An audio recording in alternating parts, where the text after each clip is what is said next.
¿Cómo va, Jessy, Juan? Y un gusto estar con ustedes. Muy bien. Yo te voy a ser honesta, leo ciberpatrullaje, inteligencia artificial, hasta un poco de temor me da. Contanos de qué se trata esto, a ver. Bueno, un poco lo que terminó pasando ayer es que a través de la resolución 428 del 2024 del Ministerio de Seguridad de la Argentina, se termina aprobando un protocolo para permitir a las fuerzas federales, es decir, esto hay que marcarlo porque, no, por ejemplo, no podía ser utilizado por la policía de la provincia de Santa Fe, sino solamente por fuerzas federales, para poder utilizar técnicas de detección de delitos a través de Internet, es decir, a través de fuentes que sean consideradas abiertas y siempre y cuando no sean restringidas o de acceso restringido. Esta norma pone como distintos lineamientos a seguir, que primero es que no debería haber afectación a la protección de los datos personales, la información siempre debería ser de carácter público, no sensible y sin clasificación de seguridad. Que esto, a ver, para explicárselo en criollo un poco, debería estar en Internet, en una página web o en un sitio abierto o en redes sociales, en grupos abiertos. ¿Sí? Si el grupo estuviera restringido, ya no sería un ámbito en donde podría realizarse este tipo de tareas de prevención. Claro, porque habría una intromisión ahí en cuestiones privadas. Tal cual, sí, por eso hay esta limitación. De todas maneras, a ver, entre las críticas que yo puedo, digamos, con el poco tiempo que tiene esta norma, es los delitos que están incluidos en la habilitación, porque en principio lo que se pensaba es que el ciberpatrullaje era para prevenir delitos informáticos o fraudes informáticos, etcétera. Lo cierto es que el artículo 2 establece una gama, empieza a enumerar la cantidad de delitos que podrían investigarse con esta medida de prevención, y en el último inciso, estas cosas que tiene la normativa, dice, bueno, cualquier delito que se pueda obtener noticia a través del ciberespacio, ¿no? Entonces, por ejemplo, alguien que ofrezca un arma de fuego a través de Facebook Marketplace, sí, podría estar siendo, digamos, esa información que sea recolectada por la Fuerza Federal y dispara una investigación. O alguien que amenaza a otro por Twitter. O alguien que amenaza a otro por Twitter. Y esto es uno de los grandes miedos y las grandes críticas que tienen las organizaciones y las ONG, digamos, relacionadas con el tema de los derechos y libertades en Internet, que este tipo de normativa lo que termina haciendo es generando un efecto disuasorio que termina perjudicando una garantía constitucional que es la libertad de expresión. Porque el hecho, también esto tiene que ver, ¿no?, con toda una política del gobierno, sobre todo de la ministra de Seguridad, en cuanto a avanzar sobre determinados ámbitos, como por ejemplo lo ha hecho con la gente, digo, esto no tiene que ver con la norma, pero ella lo ha dicho públicamente, de la que las personas que se vayan a manifestar iban a ser identificadas, ¿no? Claro. Entonces hay un sentido en todo esto que también hay que empezar a leer entre líneas de qué es lo que permite esta norma. Básicamente es empezar a, si alguien dice algo intimidante, porque también, fíjense, digo, yo entre la lista de delitos, una cosa es que estemos hablando de delitos de terrorismo, por ejemplo. Sí. Bueno, alguien, no sé, amenaza de bomba a un colegio, me parece perfecto. Sí, claro. Ahora, si alguien, no sé, dice amenazas u otras formas de intimidación, digo, si uno entra a Twitter está lleno de esto. Claro, el tema es, como todo, bueno, Marcelo Tempernini es abogado, es especialista en seguridad informática y forma parte de Asegurarte, que es una empresa que no solamente son especialistas en seguridad informática, sino, digo, le cuento a la gente para ponerlo en el marco de lo que te quiero preguntar, sino que además capacita a fiscales, al Poder Judicial, a la policía, no solamente Argentina, sino ya en Latinoamérica.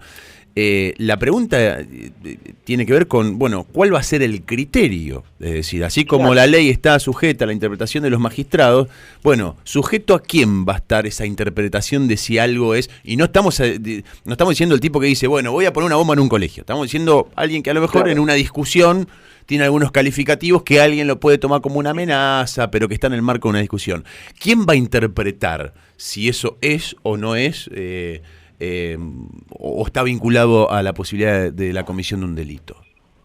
Bueno, y esto es el gran riesgo, porque en definitiva quien en principio lo interpretaría sería la propia fuerza de seguridad, y serían ellos quienes deciden si esta conducta merece ser investigada o seguir siendo vigiladas, porque esto un poco, digo, hoy lo que se llama este protocolo que se conoce como ciberpatrullaje, en realidad, digamos, muchos lo consideran como una especie de espionaje. Claro, de espionaje.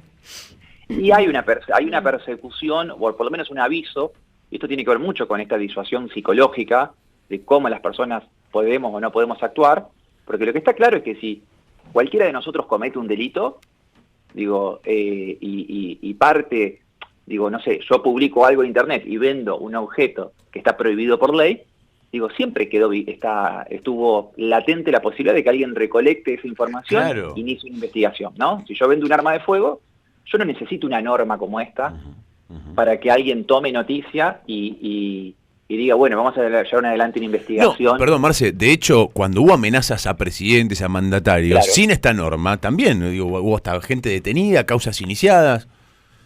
Sí, por eso. Y también lo que creo que hay que mencionar, que lo mencionaron ustedes al principio de la nota, es la inclusión en el artículo 5 de la posibilidad de utilizar inteligencia artificial. Digo, y en esto también hay que ser muy cautos porque lamentablemente hoy hay muchas herramientas que se venden como inteligencia artificial y hay que ver cómo está eso. Digo, no hay que irse muy lejos. El caso de lo que pasó en Ciudad Autónoma de Buenos Aires con el sistema de reconocimiento facial que tenía por finalidad la detención de personas prófugas de la justicia, ese proyecto, que lo vendieron también como un gran avance de la seguridad a nivel nacional, hoy está suspendido por violar muchas garantías constitucionales. Claro. Porque cuando empezaron a preguntar, che, ¿y a quién detuvieron? ¿Y cuántas alertas tuvieron? ¿Y cuál es el nivel de precisión? Porque digo, una persona que estuvo detenida 6 días y lo confundieron con un delincuente. Y no era. Claro. Por eso hay que tener cuidado. Digo, ¿qué es lo que la inteligencia artificial va a detectar como? Porque esto que vos bien mencionabas, digo, en el fondo hay una cuestión de política criminal.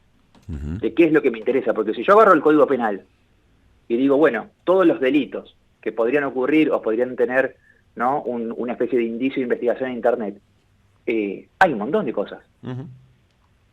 Entonces me parece que este tipo y aparte hay que entenderlo como recurso. O sea, algo que tenemos claro en este país y en este contexto político y social es que no sobran recursos.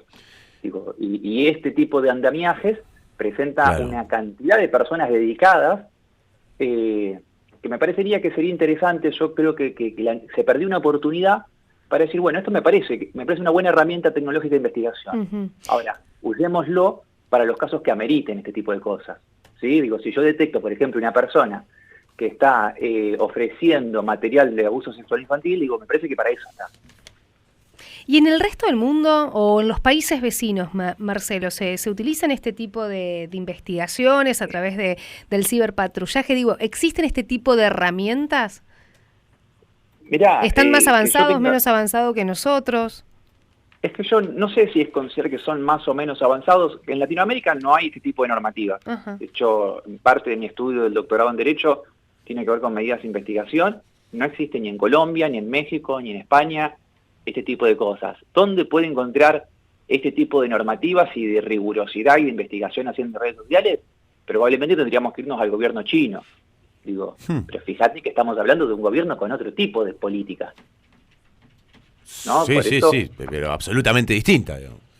Por eso, digo, estas cosas son interesantes para tomarlas en cuenta, para que nos llamen la atención. También digamos algo, en el gobierno de Alberto Fernández, en contexto de pandemia, se había aprobado un protocolo muy similar a este, que también ya había sido criticado y que tenía muchos de los mismos problemas que tiene este que se aprobó ahora. Lo que pasa es que ese protocolo estaba sujeto a la situación de pandemia. En ese contexto, la restricción que había para el accionamiento de las fuerzas de seguridad, bueno, obligó a salgamos jugando con esto. ¿Sí? Pero bueno, hoy ya no estamos en un contexto de pandemia y esto, vuelve a repetir quizás muchos de los errores. Si bien se señala en la norma, bueno, el respeto a garantías constitucionales y se señalan, digamos, muchos protocolos y internacionales, adolece para mí de algunas cosas, de algunas fallas de base, que bueno, que está bueno que por lo menos se puedan comentar y se puedan difundir en los medios de comunicación. Marcelo Temperini, muchísimas gracias por estos minutos con Radio Mitre Santa Fe. Muy amable. No, por favor, gracias a ustedes.